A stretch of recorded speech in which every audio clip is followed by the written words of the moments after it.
Hello hi ಎಲ್ರಿಗೂ ನಮಸ್ಕಾರ. ನಾನು ನಿಮ್ಮ ಗೀತಾಂಜಲಿ. ನೀವು ನೋಡ್ತಾ ಇದ್ದೀರಾ knowledge is power Kannada channel. ವೀಕ್ಷಕರೇ, ಇವತ್ತು ನಾನು ನಿಮಗೆ ಬಿಸಿಬೇಳೆ ಬಾತ್ ಪೌಡರ್ನ ಹೇಗೆ ಮನೇಲೇ ಮಾಡ್ಕೊಳ್ಳೋದು ಅಂತ ತಿಳಿಸ್ತಾ ಇದ್ದೀನಿ. ಈ ಬಿಸಿಬೇಳೆ ಬಾತ್ ಪೌಡ್ರು ನಮಗೆ ತುಂಬಾ ಬೇರೆಲ್ಲ ಕುಕ್ಕಿಂಗ್ಗೆ ಯೂಸ್ ಆಗುತ್ತೆ. ಅದು ಯಾವೆಲ್ಲ ಕುಕ್ಕಿಂಗ್ಗೆ ಯೂಸ್ ಆಗುತ್ತೆ, ಏನೆಲ್ಲ ಅಡುಗೆಗಳಿಗೆ ಯೂಸ್ ಆಗುತ್ತೆ, ಇದರಿಂದ ಏನೆಲ್ಲ ಮಾಡ್ಬೋದು ಮತ್ತು ಎಷ್ಟು ಇದು ಟೇಸ್ಟಿಯಾಗಿರುತ್ತೆ ಎಲ್ಲವನ್ನು ಈ ವಿಡಿಯೋದಲ್ಲಿ ನೋಡೋಣ. ಮತ್ತು ಈ ಪೌಡರ್ ರೆಡಿ ಮಾಡೋದಕ್ಕೆ ಯಾವೆಲ್ಲ ಇಂಗ್ರೀಡಿಯೆಂಟ್ಸ್ಗಳನ್ನ ಹಾಕಬೇಕು, ಇದನ್ನು ಯಾವ ಹದಕ್ಕೆ ಹುರ್ಕೊಬೇಕು, ಇದನ್ನು ಯಾವ ರೀತಿ ಪ್ರಿಪೇರ್ ಮಾಡೋದು ಅಂತ ಈ ವಿಡಿಯೋದಲ್ಲಿ ನೋಡೋಣ. ವಿಡಿಯೋ ನೋಡೋದಕ್ಕೂ ಮುಂಚೆ ಯಾರೆಲ್ಲ ಚಾನಲನ್ನು ಸಬ್ಸ್ಕ್ರೈಬ್ ಮಾಡದೆ ನೋಡ್ತಾ ಇದ್ದೀರಾ ದಯವಿಟ್ಟು ಸಬ್ಸ್ಕ್ರೈಬ್ ಮಾಡ್ಕೊಳ್ಳಿ. ಮತ್ತು ವಿಡಿಯೋ ಇಷ್ಟ ಆದರೆ ಒಂದು ಲೈಕ್ ಕೊಟ್ಟು ನಿಮ್ಮ ಸ್ನೇಹಿತರಿಗೂ ಶೇರ್ ಮಾಡಿ. ನಿಮಗೇನಾದರೂ ಅನಿಸಿಕೆ ಅಭಿಪ್ರಾಯಗಳಿದ್ದರೆ ಕಮೆಂಟ್ ಬಾಕ್ಸಲ್ಲಿ ತಿಳಿಸಿ. ಈ ರೀತಿ ನೀವು ಮನೇಲೇ ಮಾಡಿಕೊಂಡು ಬಿಸಿಬೇಳೆ ಬಾತ್ ಮಾಡಿಕೊಂಡು ತಿನ್ನೋದ್ರಿಂದ ಅದು ತುಂಬಾ ಟೇಸ್ಟಿಯಾಗಿರುತ್ತೆ. ಮತ್ತು ಇದೊಂದು ಪೌಡರ್ ಇದ್ದರೆ ಸಾಕು, ನಾವು ಬಿಸಿಬೇಳೆ ಬಾತ್ ಜೊತೆಗೆ ವಾಂಗಿಬಾತ್ ಸಹ ಮಾಡ್ಬೋದು. ವಾಂಗಿಬಾತ್ ಗೊಜ್ಜು ಮಾಡ್ತೀವಲ್ಲ ಅದನ್ನು ಸಹ ಮಾಡ್ಬೋದು. ಮತ್ತು ನಾವು ಈ ಪೌಡ್ರನ್ನ ಯೂಸ್ ಮಾಡಿ ನಾವು ಯಾವುದೇ ಪಲ್ಯಗಳು, ತರಕಾರಿ ಪಲ್ಯಗಳು ಮಾಡ್ತೀವಲ್ಲ ಅದಕ್ಕೂ ಸಹ ಇದನ್ನು ಹಾಕೊಬೋದು. ತುಂಬಾ ಟೇಸ್ಟ್ ಕೊಡುತ್ತೆ ಆ ಪಲ್ಯಗಳು. ಮತ್ತು ಇದೇ ಪೌಡ್ರನ್ನ ನಾವು ಟೊಮೊಟೊ ಬಾತ್ ಮಾಡಬೇಕಾದ್ರೂ ಸಹ ಬಳಸ್ಕೊಬೋದು. ಇವೆಲ್ಲದಕ್ಕೂ ಇದನ್ನು ಬಳಸ್ಕೊಬೋದು. ತುಂಬಾ ಟೇಸ್ಟಿಯಾಗಿರುತ್ತೆ, ತುಂಬಾ ರುಚಿಯಾಗಿರುತ್ತೆ. ಇವತ್ತು ನಾನು ನಮ್ಮ ಮನೆಗೆ ಒಂದು 4-5 ತಿಂಗಳಿಗೆ ಬೇಕಾಗುವಷ್ಟು ಮಾಡ್ಕೋತಾ ಇದ್ದೀನಿ. ನಾನು ಒಂದೇ ಸರಿ ಇಷ್ಟು ಮಾಡ್ಕೊಂಡು ಇಟ್ಕೊಂಡ್ಬಿಡ್ತೀನಿ, ಮತ್ತೆ ಪದೇ ಪದೇ ಮಾಡೋಕ್ಕೋಗಲ್ಲ. ಹಾಗಾಗಿ ತುಂಬ ಜಾಸ್ತಿ ಮಾಡ್ತಾಯಿದ್ದೀನಿ. ಅಂದರೆ ನಾನಿಲ್ಲಿ 1 kg ಆಗುವಷ್ಟು ಧನ್ಯ ಬೀಜನ ತೊಗೊಂಡಿದ್ದೀನಿ. ಮತ್ತು ಕಾಳುಗಳು ಎಲ್ಲ ಅರ್ಧ kg ತೊಗೊಬೇಕು. ನಾನಿಲ್ಲಿ ತೋರಿಸ್ತಾ ಇರೋದು ಅರ್ಧ kgಯಷ್ಟು ಉದ್ದಿನಬೇಳೆನ ನಾವು ಒಂದು ಬಾಣಲಿಗೆ ಹಾಕ್ಕೊಂಡು ಹದವಾಗಿ ಹುರಿಬೇಕು. ನಾವು ಲೋ ಫ್ಲೇಮು ಅಥವಾ ಹೈ ಫ್ಲೇಮ್ ಇಟ್ಕೊಂಡು ಹುರಿಬಾರ್ದು, ಮೀಡಿಯಮ್ ಫ್ಲೇಮ್ ಇಟ್ಕೊಂಡು ಒಂದೇ ಹದದಲ್ಲಿ ಹುರಿದ್ರೆ ನಮ್ಮ ವಾಂಗಿಬಾತ್ ಪುಡಿ ಅಥವಾ ಬಿಸಿಬೇಳೆ ಬಾತ್ ಪುಡಿ ತುಂಬ ಚೆನ್ನಾಗಿ ಟೇಸ್ಟ್ ಕೊಡುತ್ತೆ. ಉದ್ದಿನಬೇಳೆ ಒಂದು ಕಲರ್ ಚೇಂಜ್ ಆಗುತ್ತೆ, ಆಗ ನಾವು ಅದನ್ನು ಬೇರೆ ಪಾತ್ರೆಗೆ ಹಾಕ್ಕೊಂಡ್ಬಿಡ್ಬೇಕು. ತುಂಬ ಸೀದೋಗೋವರೆಗೂ ಅದನ್ನು ಬಿಡಬಾರ್ದು. ಉದ್ದಿನಬೇಳೆನ ಒಂದು ಹದಕ್ಕೆ ಹುರ್ಕೊಂಡು ಅದು ಬಣ್ಣ ಬದಲಾಗೋವರೆಗೂ ಹುರ್ಕೊಂಡ್ರೆ, ಕೆಂಪಾಳ ಹುರ್ಕೊಂಡ್ರೆ ಸಾಕು. ನಂತರ ನಾನಿಲ್ಲಿ ಅರ್ಧ kgಯಷ್ಟು ಕಡಲೆಬೇಳೆ ಹಾಕ್ಕೊಂಡು ಹುರ್ಕೋತಾ ಇದ್ದೀನಿ. ಇದನ್ನು ಅಷ್ಟೇ ನಾವು ಮೀಡಿಯಮ್ ಫ್ಲೇಮಲ್ಲಿ ಹುರ್ಕೊಬೇಕು. ಈ ಹದಕ್ಕೆ ಬಂದಮೇಲೆ ಅದನ್ನು ಮತ್ತೆ ಅದೇ ಪಾತ್ರೆಗೆ ಟ್ರಾನ್ಸ್ಫರ್ ಮಾಡ್ಕೊಬೇಕು. ನಾವು ಹೈ ಫ್ಲೇಮ್ ಇಟ್ಕೊಂಡು ಹುರಿದ್ರೆ ಎಲ್ಲ ಕಾಳುಗಳು ಸೀದೋಗ್ಬಿಡುತ್ತೆ. ಹಾಗಾಗಿ ನಾವು ಮೀಡಿಯಮ್ ಫ್ಲೇಮ್ ಇಟ್ಕೊಂಡು ಹುರ್ಕೊಬೇಕು. ನಂತರ ನಾನು ಅದೇ ಬಾಣಲೆಗೆ 1 kgಯಷ್ಟು ಧನ್ಯ ಹಾಕ್ಕೊಂಡಿದ್ದೀನಿ. ಇದು ಸ್ವಲ್ಪ ಹಾಕ್ಕೊಂಡಿದ್ದೀನಿ, ಸ್ವಲ್ಪನೇ ಹಾಕ್ಕೊಂಡು ಹುರ್ಕೋತಿದ್ದೀನಿ. 1 kg ಬಾಣಲೆಗೆ ಇಡಿಸೋಲ್ಲ, ಒಂದು ಕಾಲು kgಯಷ್ಟು ಹಾಕ್ಕೊಂಡು ಹುರ್ಕೋತಾ ಇದ್ದೀನಿ. ಇದನ್ನು ಅಷ್ಟೇ ನಾವು ಮೀಡಿಯಮ್ ಫ್ಲೇಮ್ ಇಟ್ಕೊಂಡು ಒಂದು ಹದಕ್ಕೆ ಹುರ್ಕೊಬೇಕು. ಹೈ ಫ್ಲೇಮ್ ಇಟ್ಟರೆ ಅದು ಎಲ್ಲ ಸೀದೋಗ್ಬಿಡುತ್ತೆ.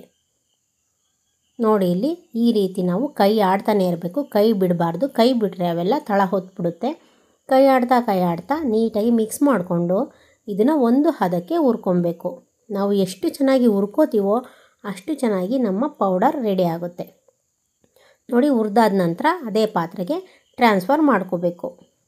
ನಾನಿಲ್ಲಿ 1 kg ಧನ್ಯ ಹುರಿದ್ಕೊಂಡ ನಂತರ 200 ಗ್ರಾಮಷ್ಟು ಜೀರಿಗೆ ಹಾಕ್ಕೊಂಡಿದ್ದೀನಿ.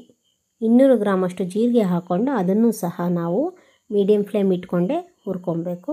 ಅದು ಚಟಪಟ ಅಂತ ಸಿಡಿಯೋವರೆಗೂ ಹುರ್ಕೊಂಡ್ರೆ ಸಾಕು, ಅದು ಅರೋಮಾ ಬರೋವರೆಗೂ ಹುರ್ಕೊಂಡ್ರೆ ಸಾಕು. ಹುರಿದಾದ ನಂತರ ಅದನ್ನು ಸಹ ಆ ಪಾತ್ರೆಗೆ ಟ್ರಾನ್ಸ್ಫರ್ ಮಾಡ್ಕೊಬೇಕು. ಈ ಬಿಸಿಬೇಳೆ ಬಾತ್ ಪೌಡ್ರಿಗೆ ಈ ಜೀರಿಗೆನೇ ಒಂದು ಸೂಪರಾಗಿರೋ ಟೇಸ್ಟನ್ನು ಕೊಡೋದು, ಒಂದು ಅರೋಮಾ ಅನ್ನೋದು ಈ ಜೀರಿಗೆಯಿಂದನೇ ಸಿಗೋದು. ಹಾಗಾಗಿ ಜೀರಿಗೆನೂ ಸಹ ನಾವು 200 ಗ್ರಾಮಷ್ಟು, 1 kgಗೆ 200 ಗ್ರಾಮಷ್ಟು ಹಾಕ್ಕೊಬೇಕು. ನಿಮಗೆ 1 kg ಜಾಸ್ತಿ ಆಗುತ್ತೆ ಅಂದರೆ ನೀವು ಅರ್ಧ kg ಅಥವಾ ಕಾಲು kg ಮಾಡ್ಕೊಬೋದು. ನಾನಿಲ್ಲೇನು ಯಾವ ಅಳತೆಗೆ ತಗೊಂಡಿದ್ದೀನೋ ಆ ಅಳತೆಯಲ್ಲಿ ನೀವು ಅರ್ಧ ಮಾಡಿಕೊಂಡು ಹಾಕ್ಕೊಬೋದು. ನಂತರ ನಾನಿಲ್ಲಿ ಸ್ವಲ್ಪ ಎಣ್ಣೆ ಹಾಕ್ಕೊಂಡು ಅದಕ್ಕೆ ಬ್ಯಾಡಗಿ ಮೆಣಸಿನ್ಕಾಯಿನೂ ಅರ್ಧ kgಯಷ್ಟು ಹಾಕ್ಕೊಬೇಕು. ಆವಾಗಲೇ ಅದಕ್ಕೆ ಒಂದು ಬ್ಯೂಟಿಫುಲ್ ಕಲರ್ ಅನ್ನೋದು ಸಿಗೋದು. ನಾವು ಕಡಿಮೆ ಹಾಕ್ಕೊಂಡ್ರೆ ಬಿಸಿಬೇಳೆ ಬಾತ್ ಪೌಡ್ರಿಗೆ ಟೇಸ್ಟು ಸಿಗೋಲ್ಲ, ಮತ್ತು ಅದರಲ್ಲಿ ಕಲರ್ ಅನ್ನೋದು ಇರೋಲ್ಲ. ಹಾಗಾಗಿ ನಾವು 1 kg ಧನ್ಯಾಗೆ ಅರ್ಧ kg ಬ್ಯಾಡಗಿ ಮೆಣಸಿನ್ಕಾಯಿನ ಹಾಕ್ಕೊಂಡು ನೀಟಾಗಿ ಹುರ್ಕೊಬೇಕು. ಇದನ್ನು ಸಹ ಕೈ ಬಿಡದಲ್ಲೇ ಚೆನ್ನಾಗಿ ತಿರುಗಿಸ್ಕೊಂಡು ಹುರ್ಕೋಬೇಕು, ಇಲ್ಲಾಂದರೆ ತಳ ಹೊತ್ತಿ ಸೀದೋಗ್ಬಿಡ್ತವೆ. ಅವನ್ನು ಸಹ ಹುರಿದಾದ ನಂತರ ಅದು ಲೈಟಾಗಿ ಕಲರ್ ಚೇಂಜ್ ಆಗಬೇಕು. ಅದಕ್ಕೆ ಬಂದರೆ ಅದನ್ನು ತೆಗೆದು ಒಂದು ಪಾತ್ರೆಗೆ ಅದನ್ನು ಸಹ ಟ್ರಾನ್ಸ್ಫರ್ ಮಾಡ್ಕೊಬೇಕು. ಬ್ಯಾಡಗಿ ಮೆಣಸಿನ್ಕಾಯಿ ಇದಕ್ಕೆ ಒಂದು ಸೂಪರಾಗಿರೋ ಟೇಸ್ಟ್ ಅನ್ನೋದು ಕೊಡೋದು ಮತ್ತು ಒಂದು ಬ್ಯೂಟಿಫುಲ್ ಕಲರ್ ಕೊಡೋದು ಬ್ಯಾಡಗಿ ಮೆಣಸಿನ್ಕಾಯಿ. ಹಾಗಾಗಿ ಇದನ್ನು ನಾವು ಅರ್ಧ kg ಹಾಕಲೇಬೇಕು 1 kg ಧನಿಯಾಗೆ.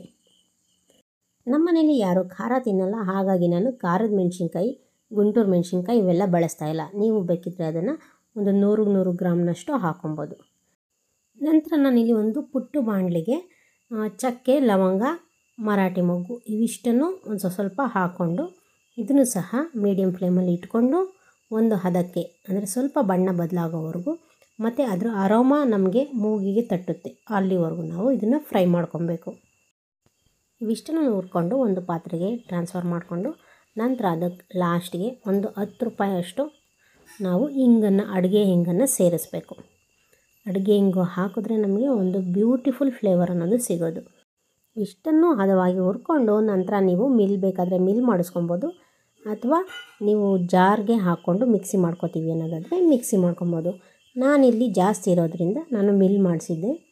ತುಂಬ ನುಣ್ಣಗೆ ನೈಸ್ ಪೇಸ್ಟ್ ಮಾಡೋದು ಬೇಡ, ಸ್ವಲ್ಪ ತರ್ತರಿಯಾಗಿರೋದು ಬೇಡ, ಮೀಡಿಯಮ್ ಆಗಿದ್ದರೆ ಸಾಕು. ನೋಡಿ ಇಲ್ಲಿ ನಾನು ಟ್ರಾನ್ಸ್ಫರ್ ಮಾಡ್ತಾಯಿದ್ದೀನಿ ಒಂದು ಬೌಲ್ಗೆ. ಈ ಹದಕ್ಕೆ ಬಂದರೆ ಸಾಕು. ನೋಡಿ ಎಷ್ಟು ಕಲರ್ ಎಷ್ಟು ಚೆನ್ನಾಗಿದೆ ಅಂತ. ಈಗ ನಮ್ಮ ಬಿಸಿಬೇಳೆ ಬಾತ್ ಪೌಡರ್ ರೆಡಿಯಾಗಿದೆ. ಇದನ್ನು ನಾವು ಬಳಸ್ಕೊಂಡು ಬಿಸಿಬೇಳೆ ಬಾತ್ ಮಾಡ್ಬೋದು ಅಥವಾ ವಾಂಗಿಬಾತ್ ಗೊಜ್ಜು ಮಾಡ್ಬೋದು ಅಥವಾ ವಾಂಗಿಬಾತ್ ದಮ್ ಕಟ್ತೀನಿ ಅನ್ನೋದಾದರೆ ಅದನ್ನು ಸಹ ಮಾಡ್ಬೋದು. ಅಥವಾ ನೀವು ಯಾವುದೇ ತರಕಾರಿ ಪಲ್ಯಗಳು ಮಾಡಿದ್ರು ಅದಕ್ಕೂ ಸಹ ಇದನ್ನು ಹಾಕೊಬೋದು. ಯಾವುದೇ ಪಲ್ಯ ಆಗಲಿ ಸಾಗು ಆಗಲಿ ಎಲ್ಲದಕ್ಕೂ ಇದನ್ನು ಹಾಕ್ಕೊಂಡು ನೋಡಿ ಎಷ್ಟು ಟೇಸ್ಟಿಯಾಗಿರುತ್ತೆ ಅಂದರೆ ತುಂಬ ರುಚಿ ಅನ್ನೋದು ಕೊಡುತ್ತೆ ಈ ಪೌಡರ್ ಅನ್ನೋದು. All in one masala powder ಅಂತಲೇ ಇದಕ್ಕೆ ಹೆಸರು ಕೊಡ್ಬೋದು. ಅಷ್ಟು ರುಚಿಯಾಗಿರುತ್ತೆ ಮತ್ತು ಅಷ್ಟು ಟೇಸ್ಟ್ ಅನ್ನೋದು ಇದು ಎಲ್ಲದಕ್ಕೂ ಕೊಡುತ್ತೆ. ಐ ಥಿಂಕ್ ನಿಮಗೆ ವಿಡಿಯೋ ಇಷ್ಟ ಆಗಿದೆ ಅನ್ಕೋತೀನಿ. ವಿಡಿಯೋ ಇಷ್ಟ ಆಗಿದ್ದರೆ ನಿಮ್ಮ ಸ್ನೇಹಿತರಿಗೂ ಶೇರ್ ಮಾಡಿ ಮತ್ತು ವಿಡಿಯೋಗೆ ಒಂದು ಲೈಕ್ ಕೊಟ್ಟು ಚಾನಲನ್ನು ಸಬ್ಸ್ಕ್ರೈಬ್ ಮಾಡದೆ ನೋಡ್ತಾ ಇದ್ದರೆ ದಯವಿಟ್ಟು ಸಬ್ಸ್ಕ್ರೈಬ್ ಮಾಡ್ಕೊಳ್ಳಿ. ನಿಮಗೆ ಏನಾದರೂ ಅನಿಸಿಕೆ ಅಭಿಪ್ರಾಯಗಳಿದ್ದರೆ ದಯವಿಟ್ಟು ಕಮೆಂಟ್ ಬಾಕ್ಸಲ್ಲಿ ತಿಳಿಸಿ. ನೀವು ವಿಡಿಯೋ ನೋಡಿದ್ದಕ್ಕಾಗಿ ಏನು ಅನ್ನಿಸ್ತು ಅಂತ ದಯವಿಟ್ಟು ಕಮೆಂಟಲ್ಲಿ ತಿಳಿಸಿ. Thank you for watching and love you all.